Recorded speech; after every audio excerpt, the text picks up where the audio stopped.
Condessa de Sangue. Eu sou Elizabeth Báthory, nascida em 1560 na nobre família Báthory, uma linhagem poderosa e respeitada em toda a Hungria. Desde muito cedo, minha vida foi cercada de luxos e privilégios que poucos poderiam imaginar, e ainda assim, havia em minha casa uma sombra, um segredo de poder que não era falado em voz alta, mas que todos conheciam. Cresci entre a influência da riqueza e o peso de uma linhagem poderosa, mas também com uma insaciável curiosidade, algo que desde cedo me fez desejar olhar além dos véus de mistério que cercavam nossa família. Meu pai, um homem rígido e temido por muitos, me ensinou sobre a importância do poder e da autoridade, enquanto minha mãe, uma mulher de presença fria e silenciosa, cuidava para que eu jamais esquecesse a importância do respeito pela nossa herança. Eu era apenas uma criança quando presenciei, pela primeira vez, a disciplina que minha família impunha sobre os camponeses. Eu me recordo de assistir um homem ser chicoteado até que sua pele fosse marcada para sempre. Aquilo foi um choque para uma criança, é verdade, mas logo o choque deu lugar a algo inesperado. Uma curiosidade que me fascinava, algo que eu não compreendia completamente, mas que me despertava a mente de maneiras que ninguém jamais saberia. Ao completar 11 anos fui prometida em casamento a Ferenc Nadasdy, um homem cuja ferocidade era temida em todos os cantos da Hungria. Ele era um soldado implacável, e eu sabia que ser sua esposa significava mais do que apenas me unir a ele por matrimônio. Eu me uniria a uma nova fase da minha vida, onde as regras seriam impostas por mim, onde a sede por respeito e temor seria minha. Meu marido partia para a guerra com frequência, deixando-me sozinha no castelo por longos períodos. Eu aproveitava a ausência dele para explorar minhas vontades mais obscuras, deixando florescer uma curiosidade mórbida sobre a dor e a morte. Lembro-me de quando, em uma noite em que o silêncio preenchia o castelo, uma das minhas criadas mais jovens cometeu um deslize ao me pentear. Um penteado errado, um fio de cabelo puxado com descuido. Aquilo era um insulto à minha posição. Em um impulso, ordenei que ela fosse amarrada a um poste no pátio, sob o frio da noite, e chicoteada até que seu corpo fosse marcado com minha fúria. Ela chorava, implorava, mas a dor dela me alimentava de uma forma estranha e profunda.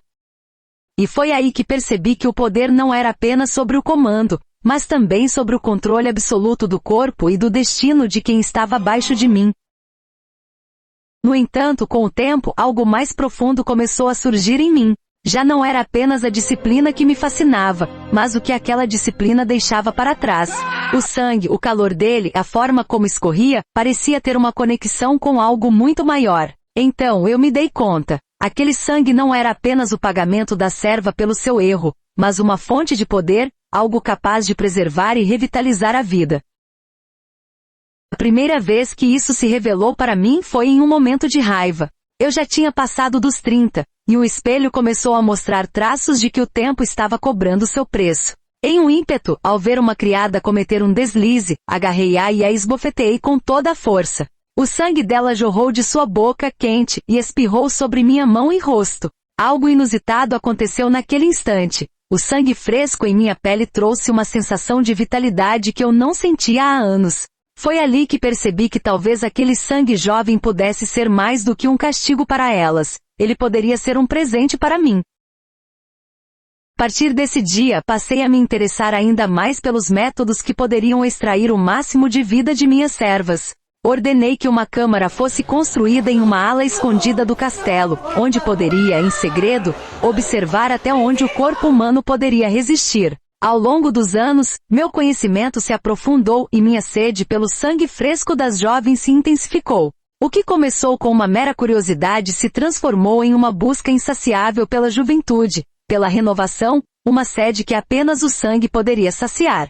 Eu os fazia trazer garotas dos vilarejos próximos, jovens, com a pele fresca e as faces coradas. Algumas entravam com medo, outras com a inocência de quem acredita que servir à nobreza é uma honra. Mas todas elas logo descobriam a verdade. Eu as acorrentava nas paredes da câmara, e lá, no silêncio de pedra do castelo, usava instrumentos que ordenava que fossem trazidos.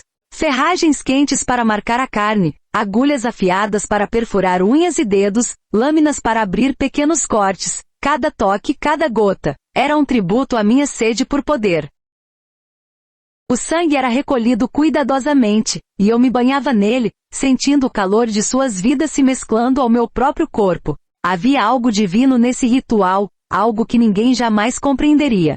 Naqueles momentos eu era mais que uma mulher, eu era uma força da natureza, uma entidade que transcende a fragilidade humana.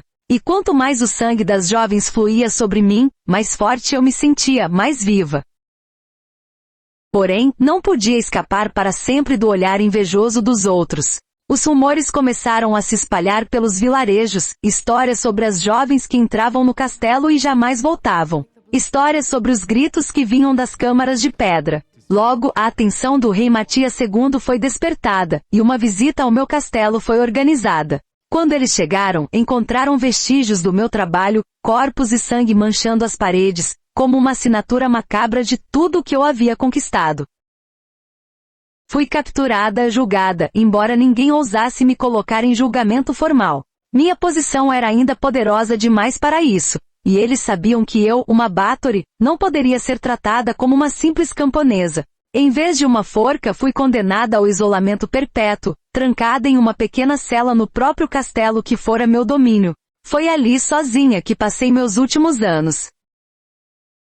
A solidão era algo estranho, mas nunca me arrependi. No silêncio, eu sabia que minha história jamais morreria. As lendas sobre mim cresceriam, e de alguma forma, o sangue que derramei manteria minha presença viva no mundo. E no futuro, quando meu nome fosse mencionado em alguma lenda vampiresca, Elizabeth Báthory seria substituído por um nome ainda mais tenebroso, a Condessa de Sangue.